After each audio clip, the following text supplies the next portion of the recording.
The You Effect. How Being Yourself is the Fastest Path to Happiness. Written by Ronnie Roland. Published by Growth Literacy Lounge.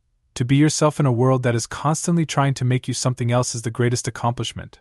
Ralph Waldo Emerson. From the moment we take our first breath, the world starts shaping us. We are taught what to say, how to act, and who to be in order to belong.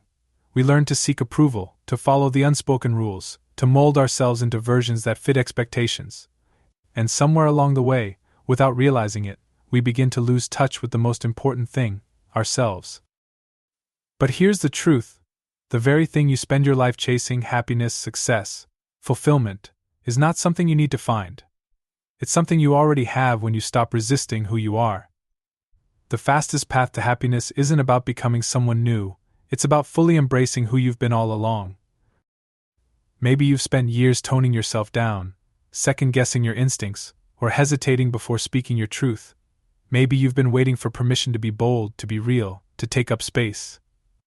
If so, consider this book that permission slip. You don't need to change, you just need to come home to yourself. This book isn't about self-improvement, it's about self-acceptance. It's about peeling back the layers of conditioning and remembering who you were before the world told you who to be. It's about breaking free from the exhausting performance of fitting in and stepping into the ease of simply being.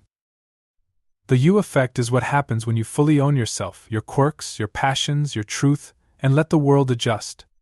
The right people, the right opportunities, and the right life begin to fall into place, not because you are trying harder, but because you are finally aligned. If you've ever felt like something was missing, this is your wake-up call. It's time to stop searching. It's time to start living. The world doesn't need another imitation, it needs you. Chapter 1.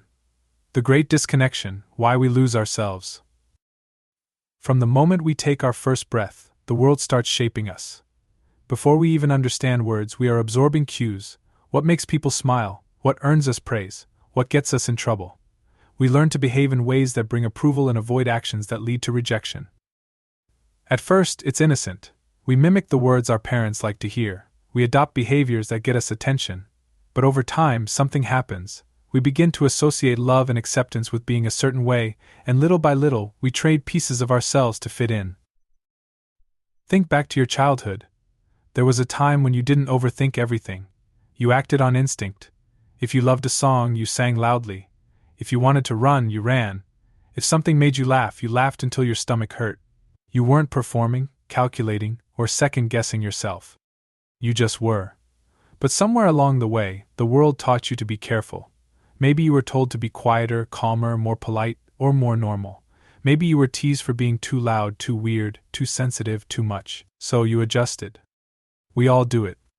We shape ourselves based on the approval we receive. It starts small, changing how we dress, how we speak, what we say yes to, what we pretend to enjoy. We become experts at reading the room, knowing what version of ourselves to present to avoid judgment. We filter our thoughts before speaking, hesitate before expressing, and shrink parts of ourselves to avoid standing out too much. And before we know it, we lose touch with the person we were before the world started telling us who to be. This disconnection isn't always obvious. You might still be you, at least on the surface. You still have your name, your memories, your experiences. But deep down, there's a quiet discomfort, a sense that something isn't quite right. It shows up in ways that are easy to dismiss. You feel exhausted after socializing, not because you don't like people, but because being around them means managing their expectations. You hesitate before making decisions, unsure if you're choosing what you actually want or what's expected of you. You achieve things that should make you happy, yet you feel an emptiness that success doesn't seem to fill. The more we disconnect from our true selves, the harder happiness becomes. We search for it in external things, career achievements, relationships, validation, believing that if we can just check enough boxes, we'll finally feel content. But happiness isn't something we earn by following the rules. It's something we unlock by returning to who we were before we learned to be someone else. There comes a moment when we have to ask ourselves, am I living a life that feels right to me, or am I just playing a role I've been conditioned to play? This question is uncomfortable because the answer might reveal that we've spent years, maybe even decades, prioritizing acceptance over authenticity. But facing this truth is the first step toward reclaiming ourselves. Imagine for a moment that all expectations were erased. No one was watching, no one was judging, no one had an opinion about your choices. What would you do? How would you speak? What parts of yourself would you stop hiding? That version of you, the one that feels the lightest, the freest, the most at home in their own skin, that is who you've always been. That is who you still are underneath all the layers of conditioning. You don't have to become someone new to be happy. You just have to stop resisting who you already are. The world may have shaped you, but it doesn't own you. Your true self has always been there, waiting for you to return. Chapter 2. The Authenticity Paradox: Why It Feels Hard to Be Yourself. We grow up hearing that we should just be ourselves. It sounds simple, almost effortless. But if being ourselves is so easy, why does it feel so complicated? Why do we hesitate before speaking our minds? Why do we second-guess our choices? Why do we feel the need to filter, adjust, and present only certain parts of who we are? The paradox of authenticity is that while it is the most natural way to exist, it is also the hardest thing to fully embrace. From an early age, we are taught to belong before we are taught to be. Fitting in becomes a survival skill. We quickly learn that certain behaviors earn praise, while others invite judgment. The way we dress, speak, and interact with the world is subtly shaped by what brings approval and what doesn't. We get so used to adapting that we don't even notice we're doing it. Somewhere along the way, we start believing that in order to be accepted, we need to be a slightly modified version of ourselves. Not too loud, not too quiet, not too bold, not too reserved. Just enough to blend in. The fear of standing out is wired into us. Our ancestors survived by being part of a tribe, and rejection often meant danger. That instinct still lingers today, even if the stakes are no longer life or death. The thought of being different triggers discomfort. We fear what people will say. We fear disappointing those we love. We fear being misunderstood. So we play it safe, we conform in small ways, assuming that as long as we don't rock the boat, we will be accepted. But this comes at a cost. The more we shape ourselves to fit the world, the more we lose touch with what makes us unique. Ironically, the very thing we fear, judgment, is unavoidable. No matter how carefully we craft our image, people will always have opinions. There is no version of yourself that will be universally accepted. Someone will always think you are too much. Someone else will think you are not enough. The truth is, you could spend your whole life trying to please others and still never escape criticism. If judgment is inevitable, why waste energy trying to avoid it? When we suppress parts of ourselves, we assume we are making life easier. In reality, we are making it harder. Hiding who we are is exhausting. It drains our energy, erodes our confidence, and leaves us feeling like strangers in our own lives. The more we shrink ourselves, the more disconnected we become, not just from others but from ourselves. Yet, despite the exhaustion, many of us struggle to break free. There is comfort in familiarity, even if that familiarity is limiting. It feels safer to continue playing a role than to risk stepping into the unknown. What if people don't accept the real me? What if I change and lose relationships? What if I'm not as interesting or likable as I thought? These fears keep us stuck.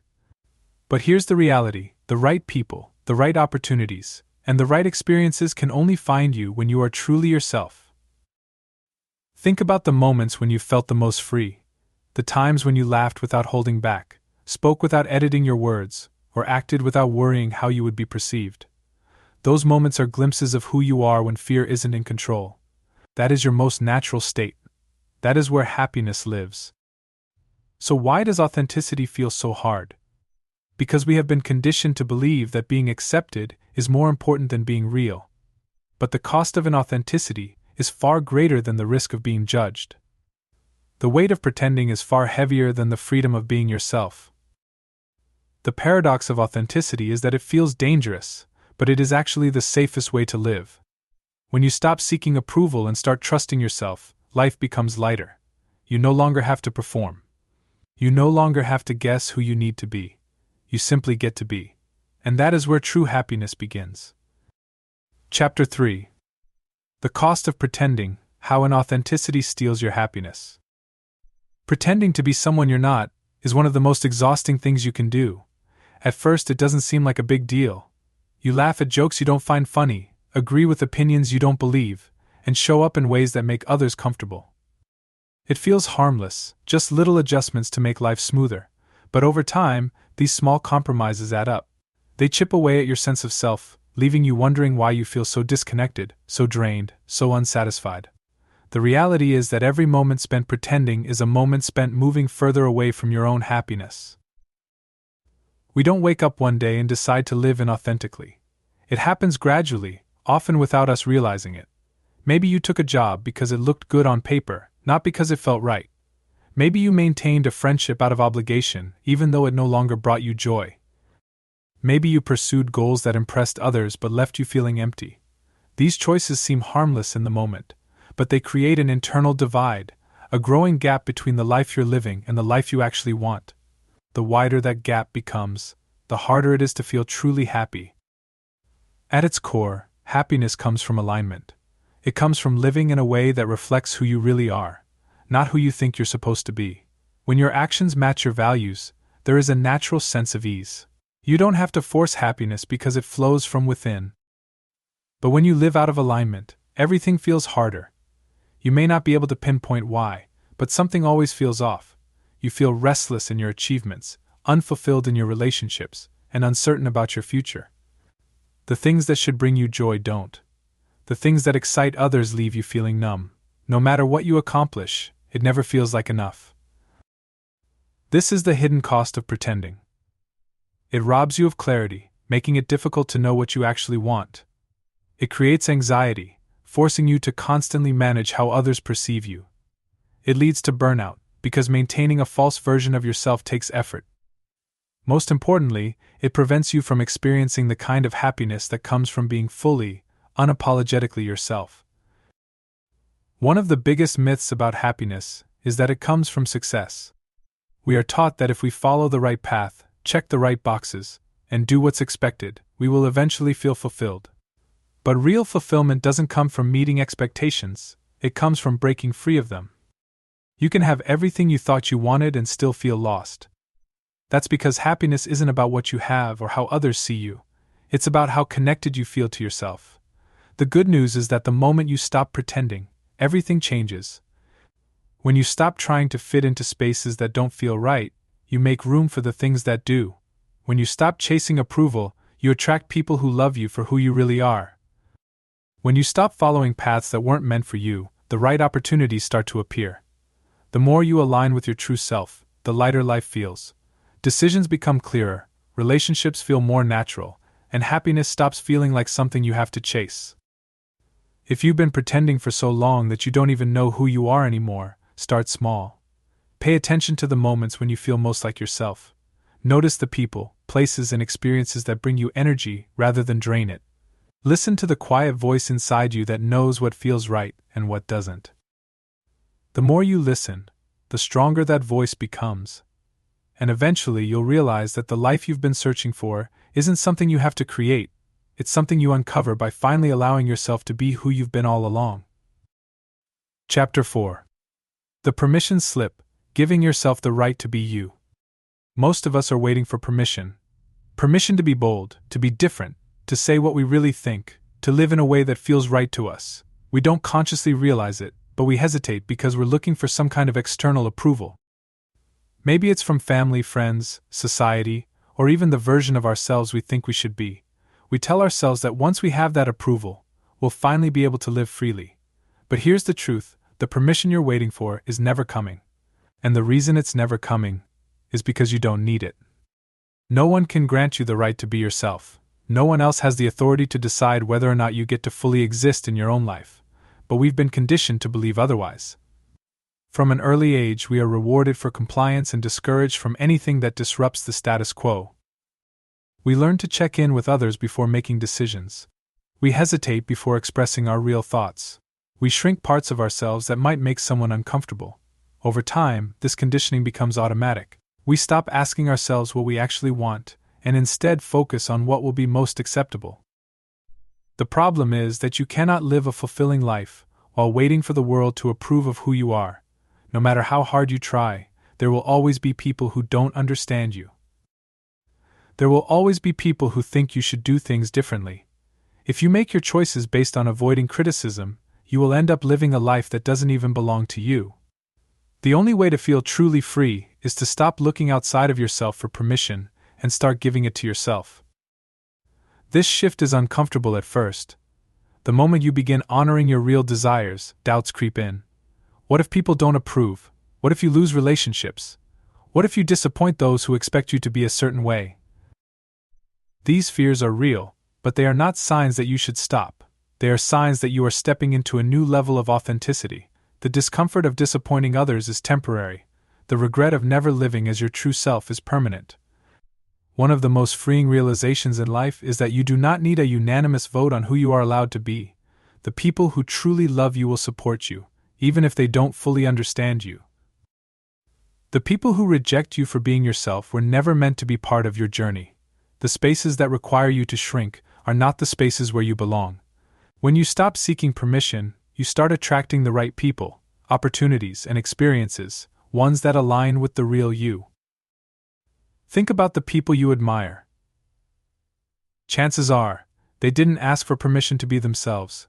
They didn't wait for approval before stepping into their full expression. They made a choice to own who they were, even when it was uncomfortable, even when it meant standing alone for a while. That courage is what makes them compelling. It's also what makes them free, and that same freedom is available to you the moment you decide to claim it.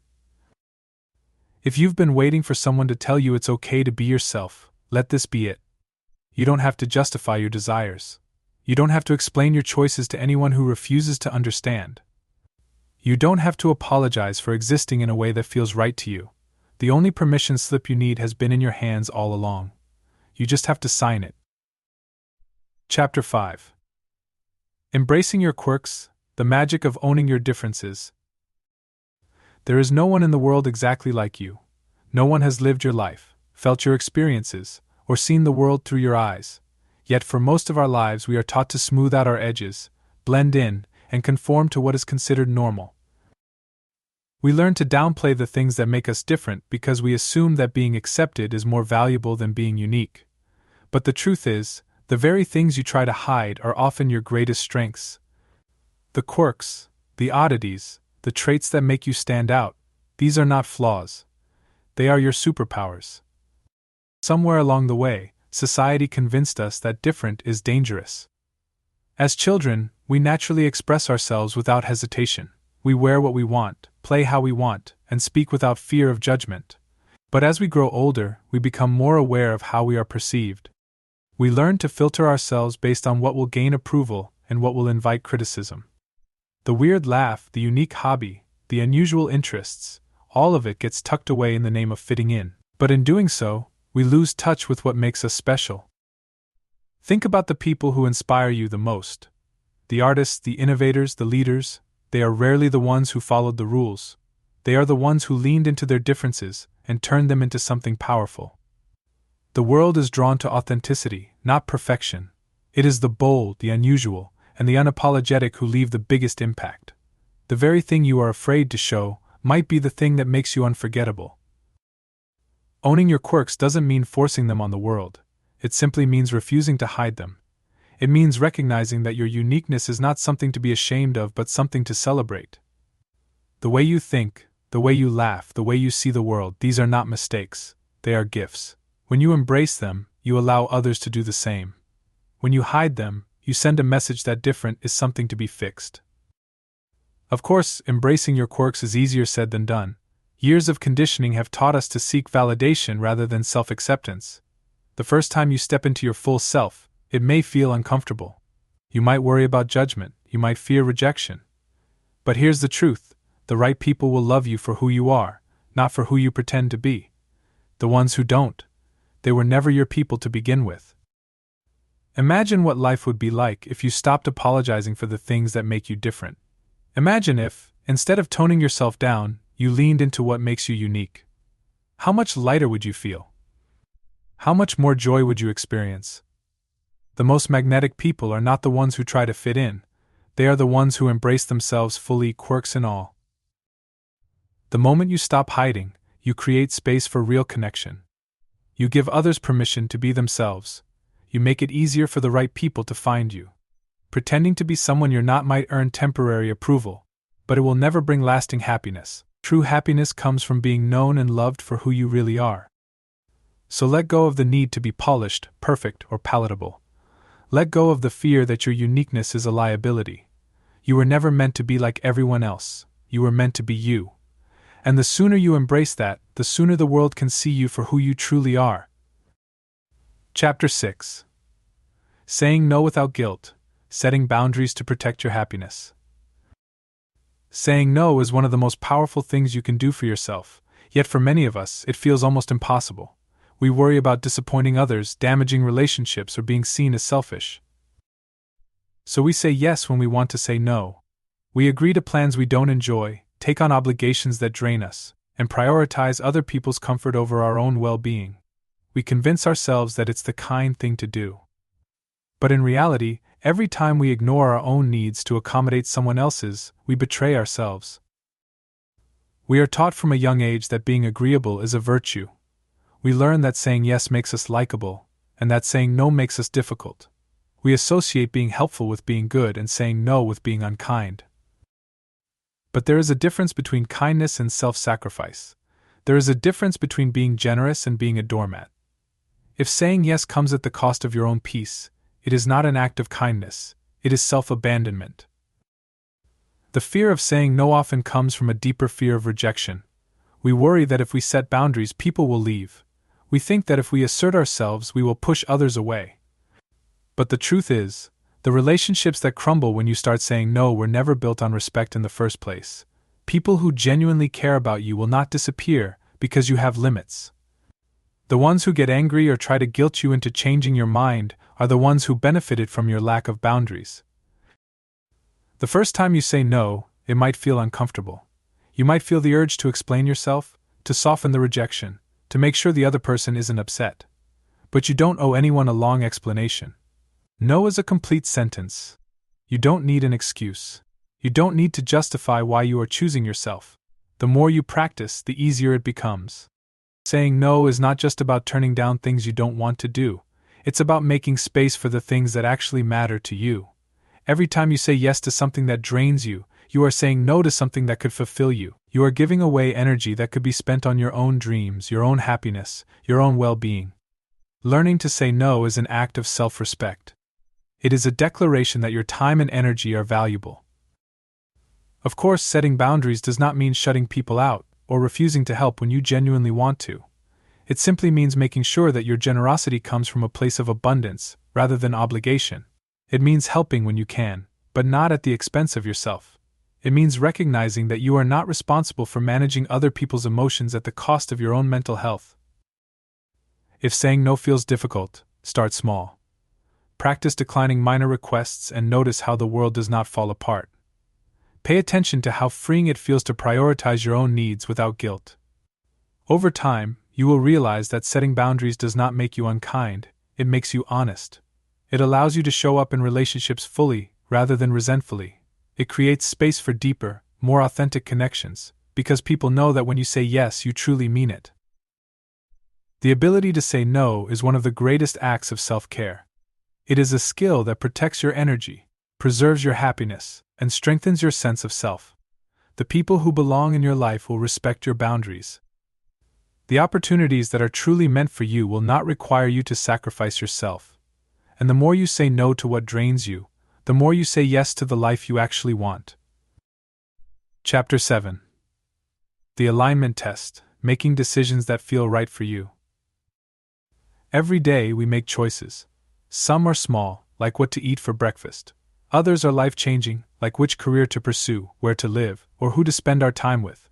But how often do we stop to ask ourselves if the choices we make actually align with who we are? Too often, we make decisions based on what we think we should do, rather than what truly feels right. We choose what's expected over what excites us. We follow a path that looks good on the outside, even if it feels empty on the inside. And then we wonder why we feel unfulfilled. Alignment is the feeling of being in sync with yourself. It's the deep sense of knowing that your actions, values, and desires are all moving in the same direction. When you are in alignment, life feels lighter. Decisions come with clarity. You experience fewer doubts because you are living in a way that reflects your true self. But when you are out of alignment, everything feels harder. You hesitate, second-guess, and feel a lingering sense of discomfort, even when things seem fine on the surface. Think about a time when you made a decision that didn't sit well with you. Maybe you took a job that looked great on paper but drained you every day. Maybe you stayed in a relationship that felt safe but not right. Maybe you followed advice that didn't match your gut feeling, only to regret it later. That discomfort wasn't random, it was a signal. Your body, your emotions, and your intuition all work together to tell you when something is or isn't meant for you. The problem is, we often ignore those signals because we are too focused on external validation. The easiest way to check if you are in alignment is to ask yourself a simple question. Does this feel like relief or resistance? Relief is a sign of alignment. It's the feeling of coming home to yourself. When something is right for you, it brings a sense of ease, even if it's challenging. Resistance, on the other hand, feels like forcing a puzzle piece into the wrong spot. It's the unease that lingers in the background. It's the voice in your head whispering, "This isn't it." The more we ignore resistance, the louder it becomes. But what if you don't know what alignment feels like? Start paying attention to the moments when you feel the most alive. Notice the people, places, and activities that make you lose track of time. These moments hold clues. Alignment is not something you figure out, it's something you feel. The more you listen to what energizes you, the clearer your path becomes. Of course, not every decision in life is exciting. Some things are necessary, even if they aren't thrilling. But there is a difference between discomfort that leads to growth and discomfort that signals misalignment. Growth feels like stretching beyond your comfort zone. Misalignment feels like shrinking yourself into a life that doesn't fit. Learning to tell the difference is one of the most valuable skills you can develop. If you are struggling with a decision, try this. Close your eyes and picture two paths. One is the choice you think you should make. The other is the choice that quietly calls to you, even if it doesn't make sense on paper. Now, pay attention to your body. Which path makes your shoulders relax? Which one makes your chest feel tight? Your body knows the truth before your mind does. The more you practice choosing alignment, the easier it becomes. You stop worrying about what others think. You stop chasing things that don't fulfill you. You stop settling for a life that doesn't feel like yours. When you make choices that honor who you are, life stops feeling like something you have to force, and starts feeling like something that flows. Chapter 8. Finding Your People: How Authenticity Attracts the Right Relationships. The people you surround yourself with shape your life more than you realize. The right relationships can uplift you, energize you, and make you feel seen. The wrong ones can drain you, make you doubt yourself, and keep you stuck. But here's the truth most people don't talk about: you will never find the right people if you are pretending to be someone you're not. Authentic relationships require authenticity. If you are not showing up as your true self, how can you expect to attract people who genuinely align with you? Most of us have, at some point, adjusted ourselves to fit in. Maybe you acted more reserved than you really are, because you didn't want to seem too much. Maybe you laughed at things you didn't find funny just to avoid awkwardness. Maybe you stayed silent when you disagreed because you didn't want to be the odd one out. These small compromises might seem harmless, but over time they create a version of you that is only partially real. And if you are only showing parts of yourself, you will only attract people who match those parts, not the whole, real you. The fear of being fully seen is understandable. It's vulnerable. What if people don't like the real me? What if I lose relationships? What if I end up alone? These are the fears that keep us playing roles instead of being real. But here's the irony: pretending to be someone you're not doesn't protect you from loneliness, it guarantees it. Because even if you are surrounded by people, you will never feel fully connected if they don't truly know you. Real connection happens when you stop filtering yourself. It happens when you speak your mind, express your passions, and allow yourself to be seen, flaws and all. The right people will respond to that energy. The wrong people will fall away. And that's a good thing. Not everyone is meant to stay in your life. Some relationships are based on old versions of you, and as you grow they no longer fit. Letting go of them isn't loss, it's making space for something better. One of the biggest shifts you can make is to stop chasing approval and start observing who naturally aligns with you. Pay attention to how you feel around different people. Do you feel energized or exhausted? Do you feel encouraged or judged? Do you feel safe to be yourself, or do you feel like you have to play a role? The answers will tell you everything you need to know. If you've been struggling to find your people, start by being more of yourself. Share your interests, no matter how niche they seem. Speak your thoughts, even if they differ from the majority. Do the things that light you up, even if no one else is doing them. The more you lean into who you really are, the more you create opportunities to connect with people who appreciate you for exactly that. Not everyone will understand you, not everyone will accept you. That's okay, your people exist. But they can't find you if you are hiding behind a version of yourself that isn't real. The relationships that matter most are not the ones built on approval, but the ones built on truth. When you stop adjusting yourself to fit others, the right ones naturally find their way to you, and when they do, you'll realize that real belonging was never about being liked by everyone, it was about being known by the ones who matter. Chapter 9. Authentic Confidence, Owning Who You Are Without Apology.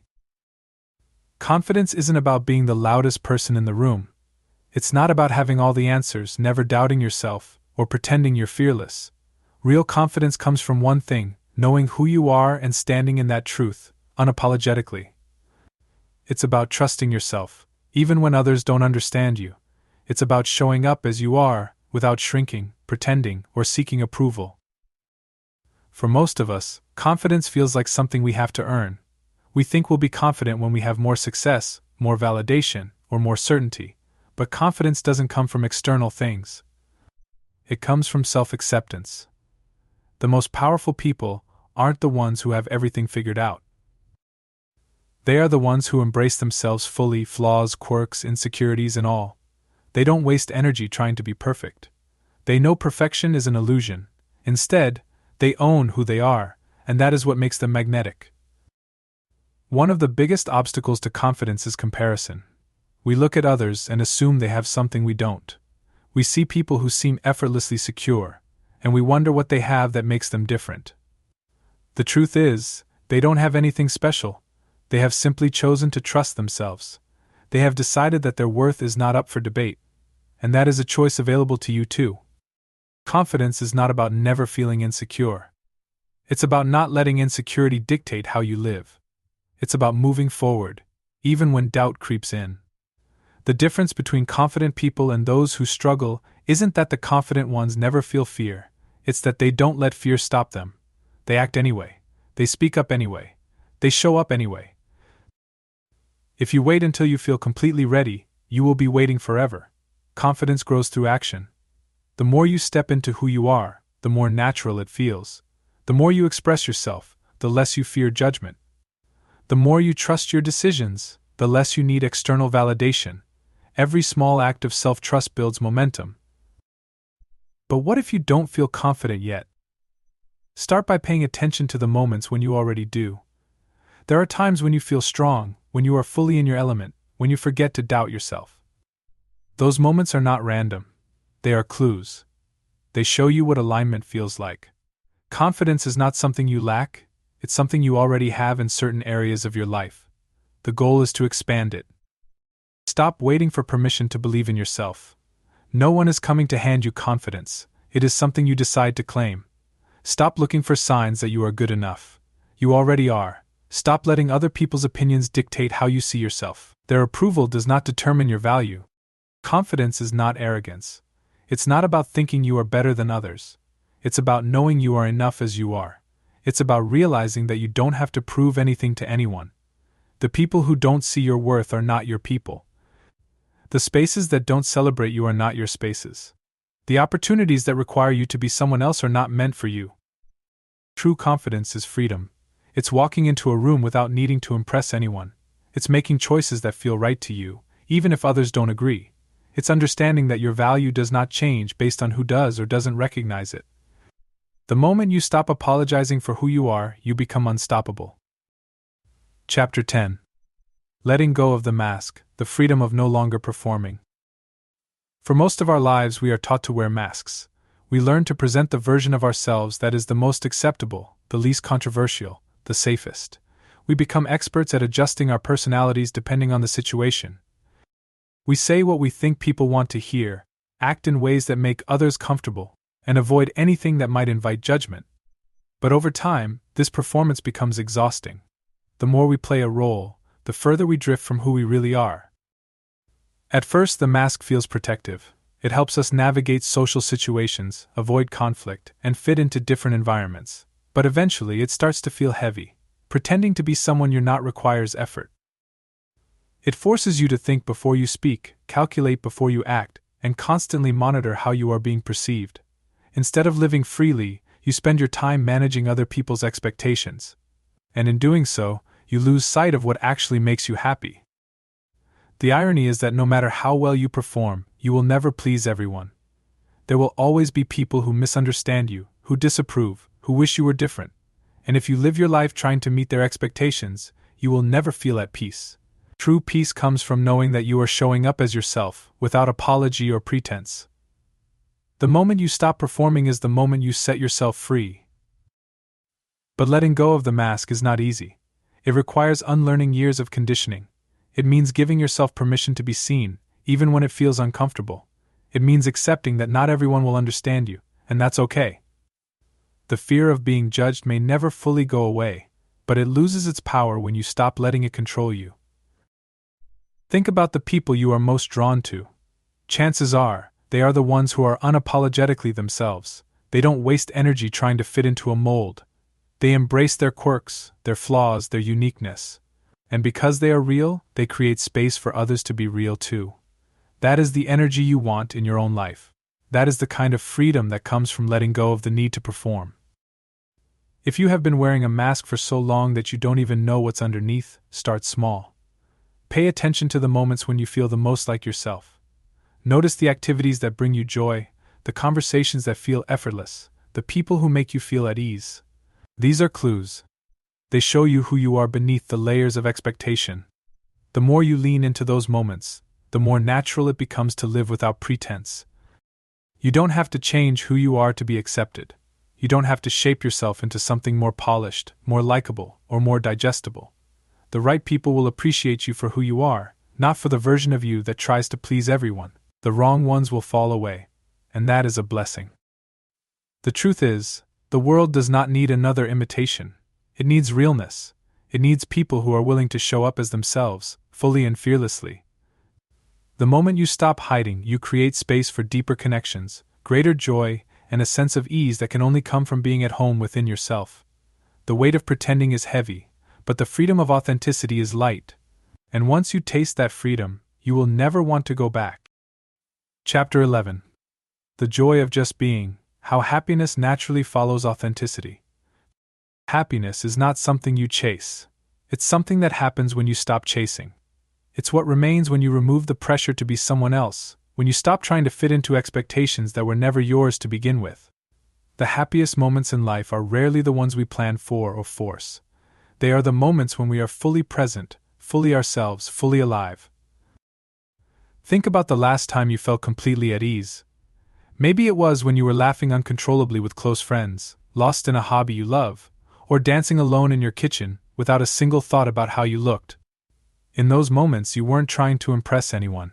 You weren't calculating your words or filtering your emotions. You were simply being. And in that space of being, happiness flowed effortlessly. The problem is, we spend so much time trying to manufacture happiness that we miss the simplicity of it. We tell ourselves that we'll be happy once we achieve a certain goal, once we reach a specific milestone, once we have the approval of others. We convince ourselves that happiness is something to earn, something to strive for, something that exists just out of reach. But happiness is not a destination. It is not waiting for you in some far-off version of your life. It is available to you right now, in this moment, if you allow it. The reason so many people feel disconnected from happiness is because they are disconnected from themselves. When you are constantly performing, constantly filtering, constantly trying to meet external expectations, you create distance between who you are and how you show up in the world. That distance makes happiness feel elusive. You may achieve success, you may check every box society tells you to check, but if you are not aligned with yourself, none of it will feel fulfilling. But when you step into authenticity, everything shifts. You no longer have to force joy because it flows naturally. You no longer have to seek happiness in external things because it is rooted in your own self-acceptance. Life becomes lighter, not because everything is perfect, but because you are no longer fighting against yourself. The energy you once spent on pretending, performing, and pleasing others is freed up for things that truly matter. Happiness is not found in becoming someone else. It is found in embracing who you already are. The moments when you feel the most alive, the most connected, the most free, those are glimpses of your natural state. The key is to stop treating those moments as rare exceptions and start making them the foundation of your life. If you want to experience more happiness, start by removing the things that block it. Let go of relationships that require you to be less than you are. Release the pressure to be perfect. Stop chasing validation from people who will never truly see you. The more you strip away what isn't real, the more space you create for joy to emerge. You don't need to fix yourself to be happy. You don't need to change, improve, or become more acceptable. The real work is in letting go of everything that convinces you that you aren't already enough. The more you return to yourself, the more happiness becomes your natural state. At the end of the day, joy is not something to be earned, it is something to be allowed. The moment you stop resisting yourself, the moment you stop waiting for permission to be who you are, happiness will no longer feel like something you have to search for. It will simply be the way you live. Chapter 12. Your You Effect: How the World Changes When You Do. The way you show up in the world shapes everything around you. When you embrace who you are, unapologetically and fully, you don't just change your own life, you create a ripple effect. You inspire others to do the same. You give people permission to be real, to be vulnerable, to be themselves. The energy of authenticity is contagious. The more you step into it, the more the world around you shifts. Think about the people who have impacted you the most. Chances are, they weren't the ones who played it safe, who blended in, who tried to be what others wanted them to be. They were the ones who owned who they were, who spoke their truth, who radiated a kind of freedom that made you feel like you could do the same. That is what happens when you live authentically. You don't just change your own experience, you create space for others to step into theirs. For so long, you may have believed that being yourself was risky, that it would cost you relationships, opportunities, acceptance. But now you see the truth.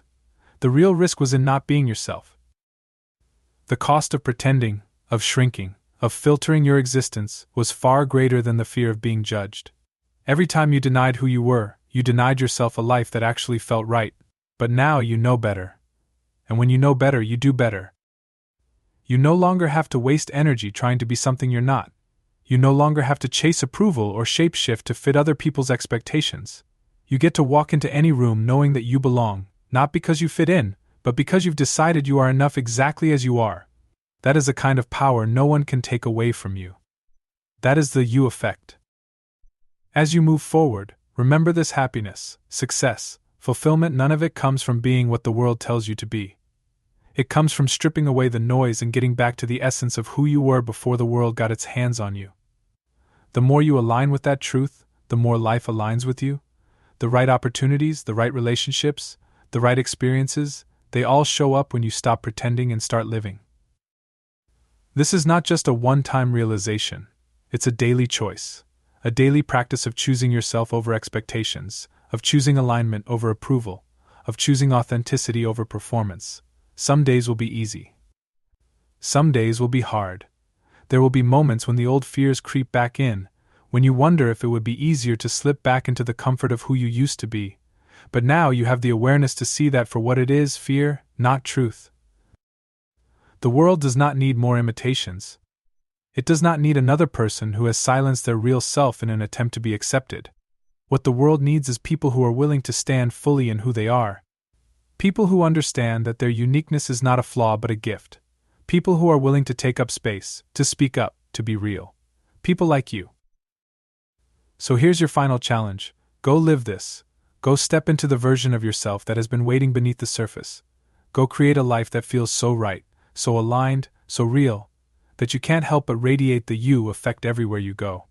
Because once you do, you will never want to live any other way. Take care, and be well.